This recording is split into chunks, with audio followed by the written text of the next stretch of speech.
Last year, at this same dinner table, my father raised his glass to toast my siblings' accomplishments, then turned to me and said, "And Natalie? Well, she's still figuring things out." Everyone laughed. I laughed too. That's what you do when you're the family's disappointment. Tonight, I showed up again, on time, in my usual plain dress, driving the same old sedan. Nothing about me looked different, and that's exactly how I wanted it. Because while they were busy planning inheritance distributions and Ivy League engagements, I was building a logistics AI company from a borrowed storage unit, and this week, we hit a 100 million valuation, but I hadn't told them. Not yet. I thought I'd stay quiet. Until my assistant called me at the table and used one word none of them had ever associated with me before. CEO. Growing up in the Brooks household meant living under constant comparison. My older brother, Daniel, was a golden child from the moment he could spell Harvard. He won debate championships in middle school, interned for senators by 16, and graduated magna cum laude from Yale before heading straight to Georgetown Law. My parents adored him. He spoke their language: law, legacy, power. Then came Emily, the perfect political daughter, charming, calculating, photogenic. She studied international relations at Brown and now works as a communications director for a rising congresswoman. Mom says Emily's voice was born for press conferences. I think it was trained for them. And then there was me. Natalie, the one who used to take apart the family toaster just to see how it worked. The one who built her first inventory tracking app during a high school summer job at a flower shop. I wasn't rebellious, just uninterested in the script everyone else seemed to follow. My parents didn't understand me, and after a while, they stopped trying. They tolerated my interest in logistics, the way people tolerate a neighbor's ugly dog, silently judging, occasionally polite, and always secretly wishing it would go away. When I told them I'd chosen Carnegie Mellon for undergrad, they blinked in confusion. "That's a science school, isn't it?"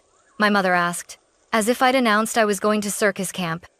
At family events, I was introduced as, "Natalie, she's in, tech, I think?" No one asked what I actually did. No one wanted to know. But that's not the part that hurt. What hurt was knowing that no matter how hard I worked or how far I went, I would never be celebrated in the Brooks household the way Daniel or Emily were. Their paths were paved with polished expectations. Mine was a gravel road I had to map myself. Even now, walking into the family's estate in coastal Maine for our annual holiday gathering, I felt it again, that quiet, familiar weight pressing on my chest. The ancestral paintings, the marble floors, the way everyone greeted each other like a campaign event.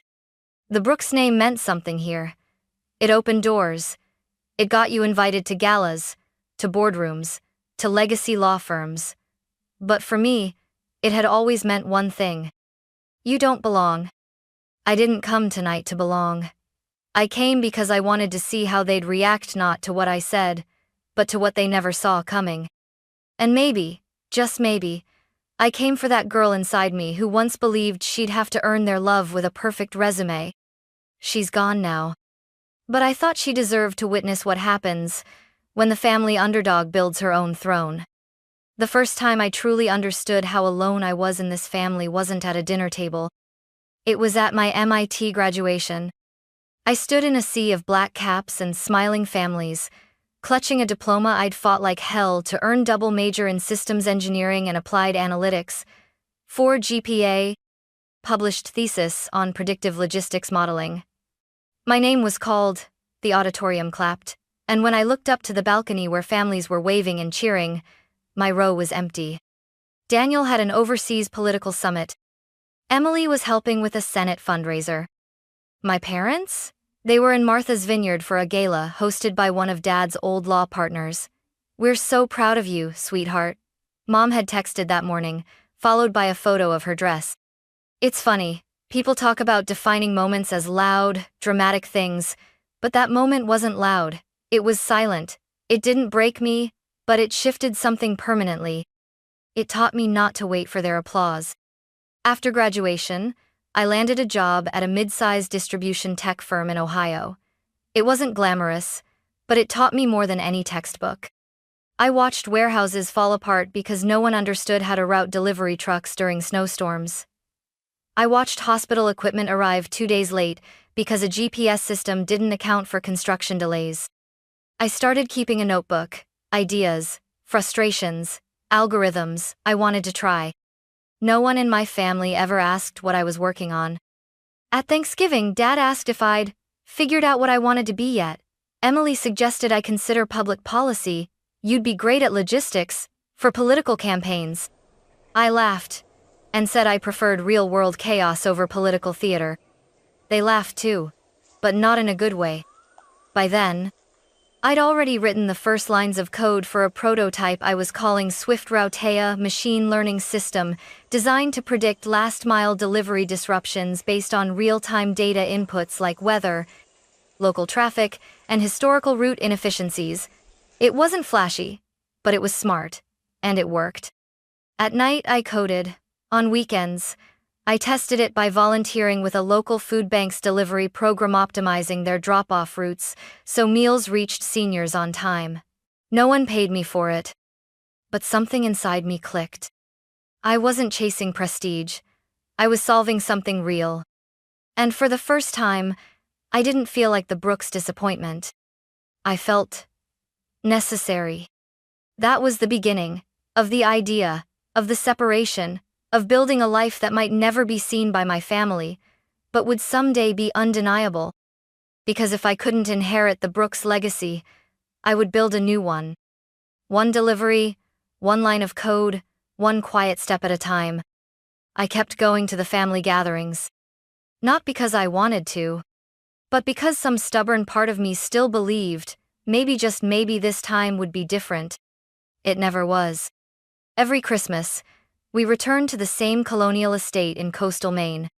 It looked like something out of an Architectural Digest spread. White pillars, lake view, dining room with portraits of ancestors who probably signed things with quill pens. It was a place built for legacy, and I was treated like a glitch in the lineage. At dinner, Daniel would hold court, regaling everyone with political gossip and his latest podcast appearance. Emily updated us on her boss's rising poll numbers, how she'd rewritten a campaign speech 2 minutes before airtime, and saved the candidate's image. My parents beamed like proud patrons of the American elite. Then the spotlight would inevitably turn to me. "So, Natalie," Uncle Richard once asked, swirling his wine, "you still deliver things?" That year, I had just secured our first enterprise contract with a national medical supply chain. But I simply smiled and nodded. "Yep, still delivering." Mom chimed in. "She's very hands-on. You know, boots on the ground. It's noble." Noble.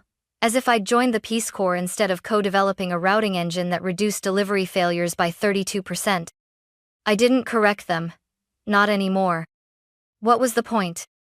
Every time I tried to explain what SwiftRoute did, someone changed the subject, or worse, gave me that blank, polite nod that said, "We stopped listening 2 seconds in." So I started wearing the same navy blue cardigan to every event. Kept the 2010 Honda, brought mid-tier wine, nothing flashy. The less remarkable I appeared, the less they'd prod. Emily once leaned over during brunch and whispered, "You should really think about branding, Nat. People take you more seriously when you look expensive." I wanted to ask her if she thought engineers came in gold foil. Instead, I nodded and bit into my scone. It was easier to play the part they'd assigned me, the eccentric one, the quiet one, the family errand girl, who liked working with vans and numbers. Let them think I was harmless. Because the truth was, I wasn't harmless. I was building something they didn't understand. And someday, they would. But not because I demanded their attention. No, I would make them listen the only way the Brooks family knew how. By becoming undeniable. And the moment was coming soon. The dinner began like they all did, performative and exhausting. We gathered in the chandelier-lit dining room of the estate, seated by hierarchy, not affection. My father at one end, my mother at the other. Daniel to his right, Emily to her left. Me, down the table with the floral arrangement partially blocking my view, like always. The first course was sea bass flown in from somewhere that sounded expensive. Everyone made the appropriate noises of approval. Emily announced she'd been invited to a White House roundtable. Daniel mentioned polling numbers and some senator's extramarital scandal. Mother dabbed at the corner of her mouth with a cloth napkin and smiled like a first lady at a charity ball. Then, halfway through the main course, my father cleared his throat, the Brooks signal for attention. We wanted to take a moment to talk about some updates to the family's financial structure, he began, swirling his Bordeaux. I felt my stomach tense. Emily straightened. Daniel folded his hands in visible anticipation. With Daniel preparing to run for Congress, my father continued, and Emily's impressive strides in the political sphere, your mother and I felt it was time to begin distributing certain trust assets. He raised his glass to Daniel. The Nantucket property will be placed under your name by January. Then turned to Emily. Your education fund has been converted into a long-term asset portfolio. You'll find the details with our advisor. They both beamed. Toasts followed. Applause. I kept eating in silence, but I knew what was coming. The pause, the shift in tone, the tightening of my mother's jaw. And Natalie, my father said, finally facing me, his voice soft and diplomatic, like a man delivering disappointing stock news. We've decided it's best to withhold any major allocations until there's more clarity around your professional path. Clarity. He said it like I was a fog. My mother added quickly, this isn't about punishment, darling. We just think it's time you made some more traditional decisions. Something stable. And visible? Daniel chimed in, ever the tactician. Your work isn't really public. It's hard for the advisors to evaluate. Emily sipped her wine. It's probably for the best. Startups are risky. I swallowed. Not the food, but the fury. They had rehearsed this. They had made a coordinated decision to erase me financially in front of linen napkins and creme brulee. I placed my fork down, deliberately.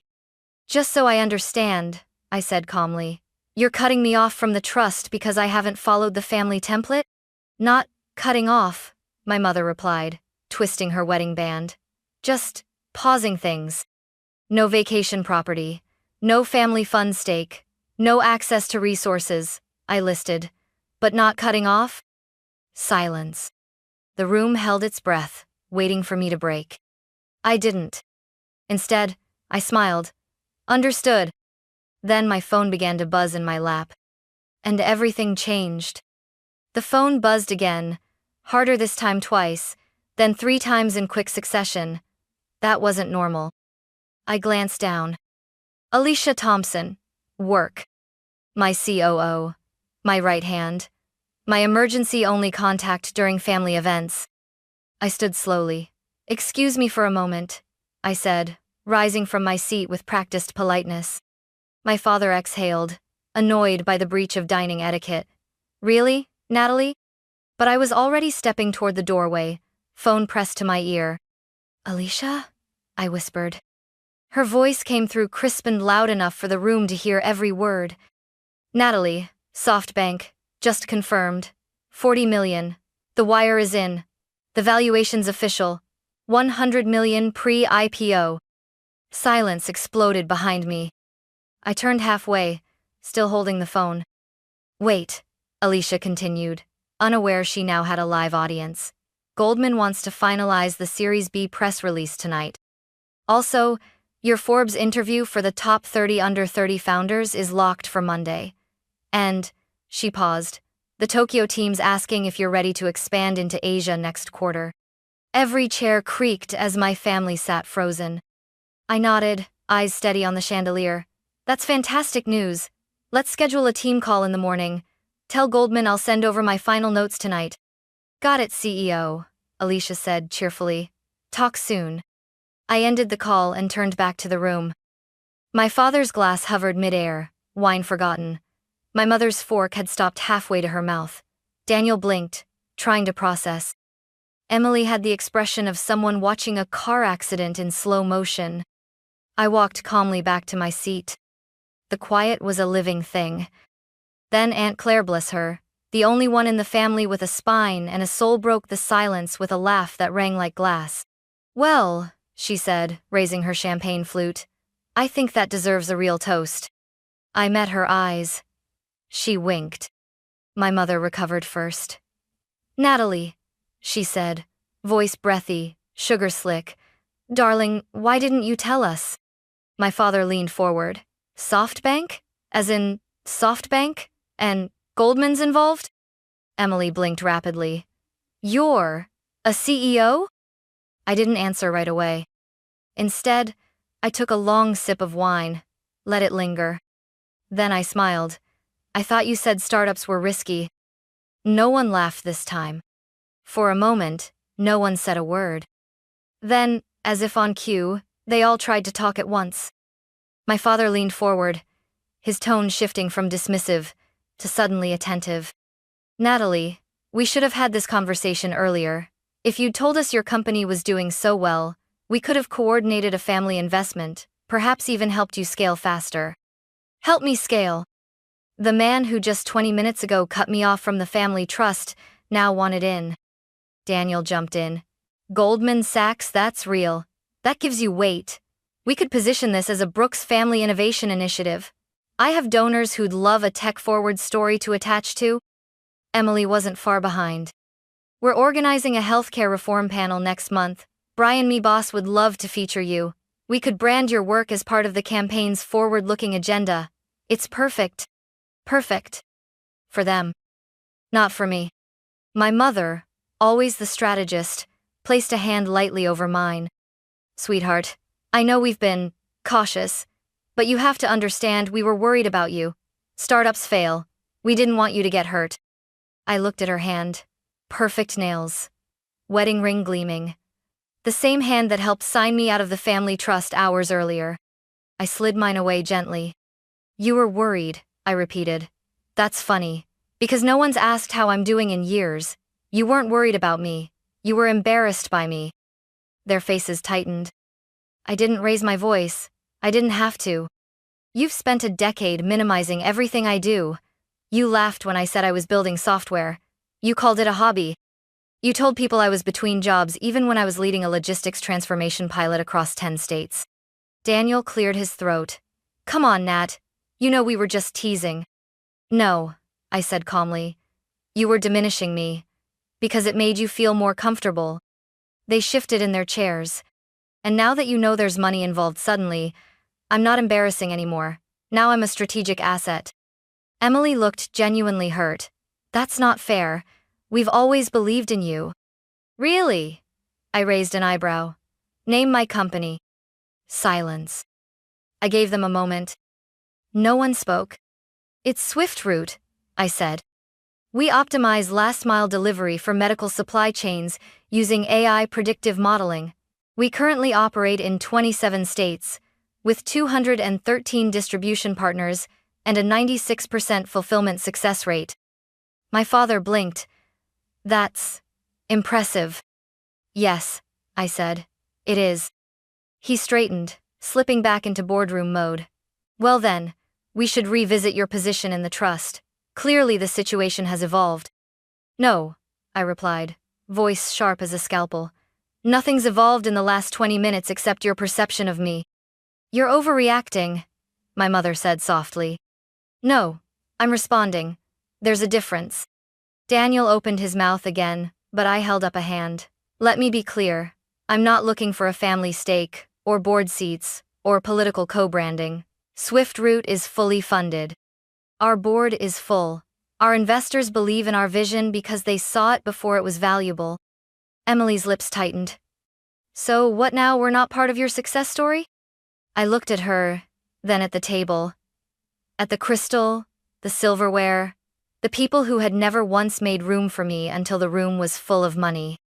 "You're not part of this story," I said, "because you didn't want to be when it actually mattered."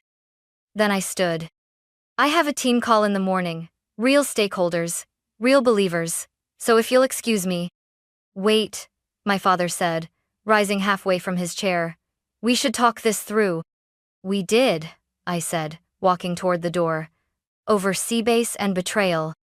As I reached the hallway, my phone buzzed again. Another message from Alicia. Forbes cover confirmed. Tokyo expansion greenlit. Congrats, CEO. I smiled, tucked the phone into my clutch, and didn't look back. The day after the dinner, I didn't answer anyone's calls. Not Daniel's carefully worded text. Let's chat soon, lots of exciting crossover potential. Not Emily's voicemail. We should reset. You know I've always admired your drive. Not even my father's email titled simply, discussion proposal. But I did respond to one message. Alicia had sent me a rough draft of our press release. SwiftRoot's 100 million valuation, the expansion into Japan, and a short paragraph at the end that I had quietly asked for.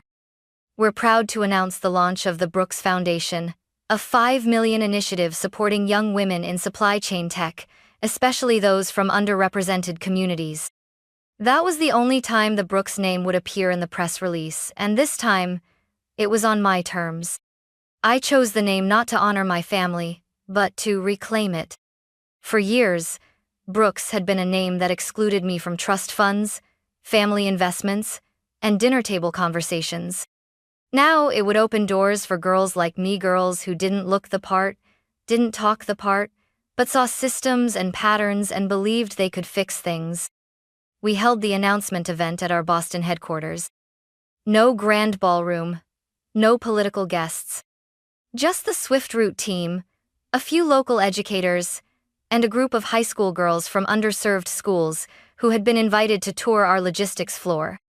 I watched their faces light up as engineers showed them how we modeled delivery failures, how data could move medicine, how algorithms could change outcomes.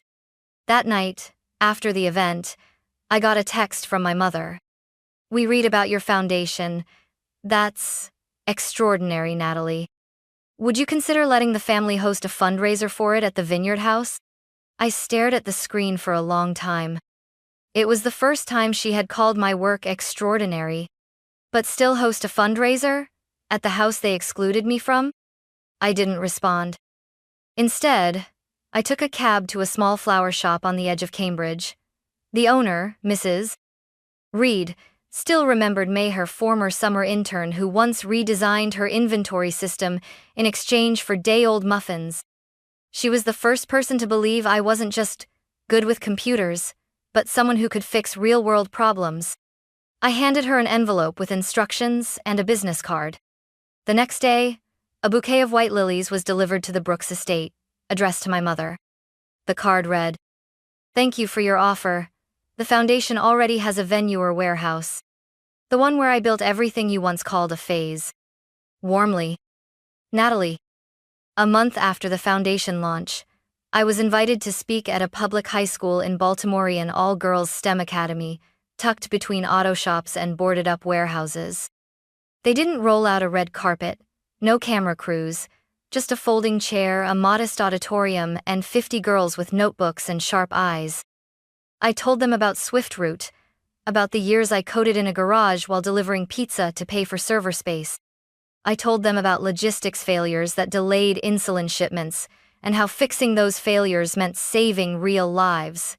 Not building apps for social validation, but building systems that move the world.